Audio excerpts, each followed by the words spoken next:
इस वीडियो के अंत तक आप जानेंगे इस पाठ से संबंधित संपूर्ण जानकारी। नमस्कार सभी को, हिंदी कला केंद्र में आपका स्वागत है। अगर आप इस चैनल पर नए हैं तो पहले इसको सब्सक्राइब करें व बेल आइकन को दबाना ना भूलें ताकि नए वीडियो का नोटिफिकेशन सबसे पहले आपको मिले। बच्चों, आज हम पढ़ने जा रहे हैं हमारी हिंदी की पुस्तक झिलमिल की कक्षा 3 का पाठ 12, जिसका शीर्षक है हरियाली तीज। हरियाली तीज ये एक त्योहार का नाम है। हरियाली तीज के दिन भगवान शिव ने देवी पार्वती को पत्नी के रूप में स्वीकार करने का वरदान दिया था और इसी के उपलक्ष्य में हम हरियाली तीज का ये त्योहार मनाते आ रहे हैं। और इस दिन क्या क्या किया जाता है ये जानने के लिए बच्चों शुरू करते हैं आज का ये पाठ, जिसका शीर्षक ही है हरियाली तीज, जो कब आता है? सावन के महीने में आता है। सावन का महीना मेघा रिमझिम बरसे। सावन के महीने में बारिश होती है, मेघा यानी बादल बरसते हैं। कैसे? रिमझिम बरसते हैं। ये देखो, इस तरह चारों तरफ हरियाली रहती है, बारिश का मौसम रहता है, सुहावना मौसम। जब यह गीत सुनाई देने लगे तो समझो सावन का महीना आ गया है और तीज का त्योहार आने वाला है। तो तीज का त्योहार कब आता है? सावन के महीने में। तीज का त्योहार ये एक त्योहार का नाम है। ये एक ऐसा त्योहार है जो पूरे हरियाणा में बड़े उल्लास के साथ मनाया जाता है। उल्लास का अर्थ है बड़ी ही धूमधाम, खुशी या हर्ष के साथ मनाया जाता है। इसे हरियाली तीज भी कहते हैं। कोई तीज बोलता है और कोई हरियाली तीज, जो कि सावन के महीने में आता है। सावन मास में शुक्ल पक्ष की तृतीया के दिन इसे मनाया जाता है, इसलिए इसका नाम हरियाली तीज पड़ा है। तो इसका हरियाली तीज नाम क्यों पड़ा? क्योंकि ये सावन के महीने में शुक्ल पक्ष की तृतीया के दिन इसे मनाया जाता है। एक तो तृतीया यानी तीसरे दिन आता है और उस समय चारों तरफ हरियाली रहती है, तो इसलिए भी इसका नाम हरियाली तीज कर दिया गया होगा। तपती गर्मी के बाद वर्षा की फुहार, फुहार यानी वर्षा की जो नन्ही नन्ही बूंदों की झड़ी होती है वो फुहार कहलाती है। खेतों की हरियाली, पेड़ों पर पड़े झूले, इस तरह पेड़ों पर झूले लगाए जाते हैं। झूला झूलती महिलाएं और सावन के गीतों से मन में एक हिलोर सी उठने लगती है। हिलोर यानी, हिलोर का अर्थ होता है हवा के झोंके आदि से जल का उठना और गिरना, यानी एक तरंग, मन में एक खुशी की लहर सी उठने लगती है। बालिकाएं अपनी माँ से कहने लगती हैं। क्या कहती हैं बालिकाएं अपनी माँ से?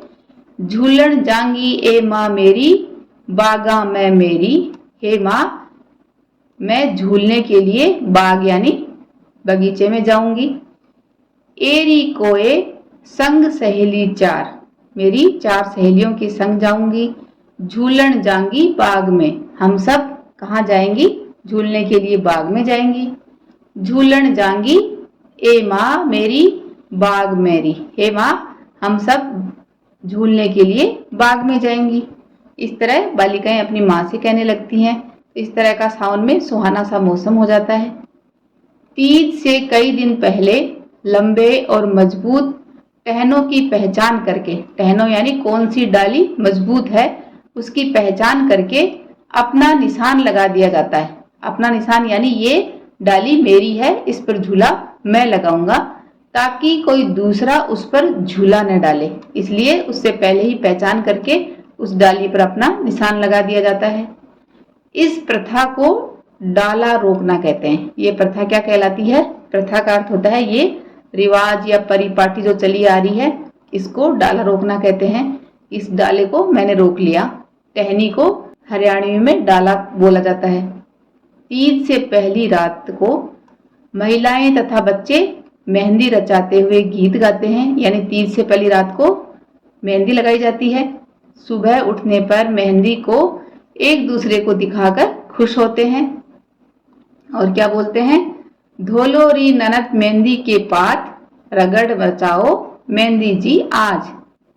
तो महिलाएं एक दूसरे को कहती हैं, ननद और भाभी एक दूसरे को बोलती हैं कि मेहंदी के ये हाथ इनको धो लो यानी साफ कर लो, रगड़ो और रचाओ मेहंदी आज। दोपहर बाद बाग यानी बगीचा, तालाब, जोहड़, जोहड़ क्या होता है? जो तालाब जिसमें चारों दिशा से बरसाती पानी इकट्ठा हो जाए यानी बारिश का पानी इकट्ठा हो जाए और उसका किसी तरफ से निकास ना हो यानी एक कच्चा तालाब सा, या अन्य स्थानों पर भारी भरकम पेड़ों पर डाले गए झूलों, इस तरह के झूलों पर महिलाएं झूलती हुई नजर आती हैं। महिलाएं मेहंदी रात को लगा लेती हैं और सुबह अपने सारे श्रृंगार करके झूला झूलने आती हैं। देर रात तक भी महिलाएं गीत गाती हुई झूलती रहती हैं। क्या गीत गाती हैं? संग की सहेली माँ मेरी झूलती जी, हमने झूलन का ए माँ मेरी चाव जी।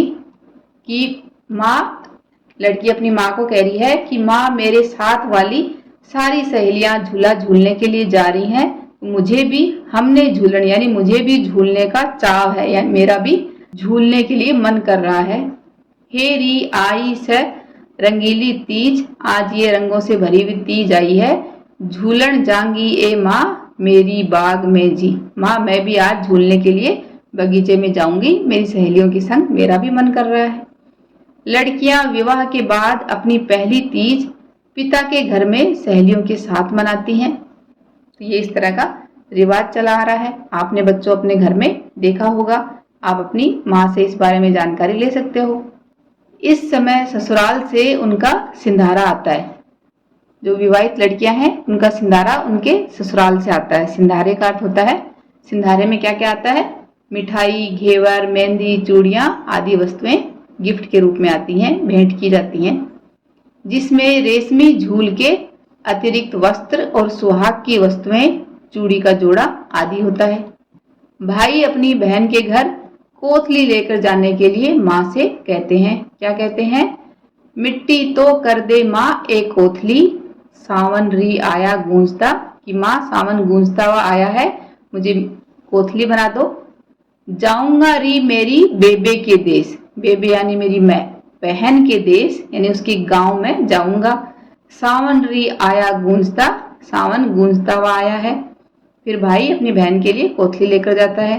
भाई के कोथली लेकर आने की खबर सुनकर बहनें गा उठती हैं। बहनें भी गाना गाती हैं खुशी में। क्या गाना गाती हैं? आया तीजा का त्योहार, आज मेरा वीरा आवेगा, कि आज तीज का त्योहार आ गया है, आज मेरा वीरा यानी मेरा भाई आएगा। सावन में बादल छाए, सावन के महीने में बादल छाए हुए हैं। सखियों ने झूले पाए, सखियों ने ऐसे झूले डाल रखे हैं। मैं कर लूं मौज बहार, मैं भी इस बहार में झूमकर झूला झूल लूं, मौज कर लूं, क्योंकि आज मेरा वीरा आवेगा। बहन भी इस खुशी में ये गाना गाती है। इस अवसर पर घरों में सेवइयां, खीर, गुलगुले, पूड़े, सुहाली आदि बनाई जाती हैं। तो बच्चों ये सब मिठाइयों के नाम हैं जो आपने जरूर खाए होंगे। इनमें से कौन कौन सी मिठाइयाँ आपके घर में बनाई जाती हैं, उनके नाम आप मुझे कमेंट बॉक्स में लिखकर बताना। इस त्योहार पर घेवर, फेनी आदि मिठाइयाँ बाजार में विशेष रूप से दिखाई देती हैं। इस त्योहार की लोकप्रियता का अर्थ है कि जो लोगों में प्रिय हो या लोगों के बीच चर्चित हो, को देखते हुए राज्य में बहुत से स्थानों पर तीज के मेलों की व्यवस्था की जाती है।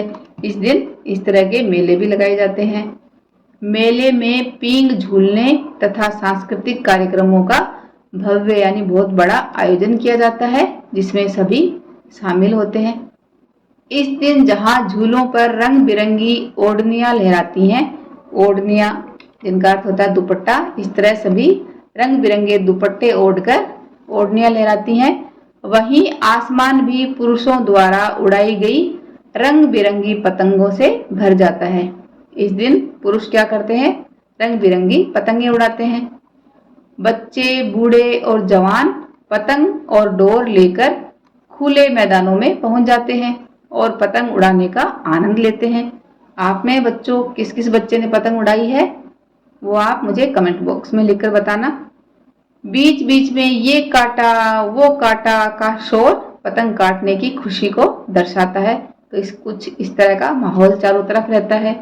तभी तो सबके मन का पपैया गा उठता है, यानी सभी के मन में खुशी का माहौल रहता है। सभी क्या गाते हैं, कब आवेगी तीज सखीरी बाट में देखूं आवण की, कि हे सखी ये तीज का त्योहार सखियान दोस्त कब आएगा, बाट में देखूं। इसका मैं बाट देखना का अर्थ होता है मैं इसका इंतजार करती हूँ कि ये आवण की, इसके आने का मैं इंतजार करती हूँ कि सखी ये तीज का त्योहार कब आएगा। चो गर्दे ने बाग हरा घनघोर घटा से सामण की, चारों तरफ हरा भरा बाग बगीचा हो जाएगा और सावन के महीने में घटा घनघोर घटा छा जाएगी और चारों तरफ खुशियों का इस तरह का माहौल हो जाएगा। इसलिए सब तीज के त्योहार के आगमन का इंतजार करते हैं। आपके घर में बच्चों ये त्योहार किस तरह से मनाया जाता है, इस बारे में आप अपनी माँ से जानकारी ले सकते हो। अब बच्चों इस पाठ के अभ्यास प्रश्नों को इसके भाग 2 में करेंगे। अगर हमारे वीडियो बन ही रहे हैं आपके फेवरेट, तो फिर क्यों ना करें इनको लाइक, सब्सक्राइब और रिकमेंड। हमें और बेहतर बनाने के लिए आप कर सकते हैं कमेंट। धन्यवाद।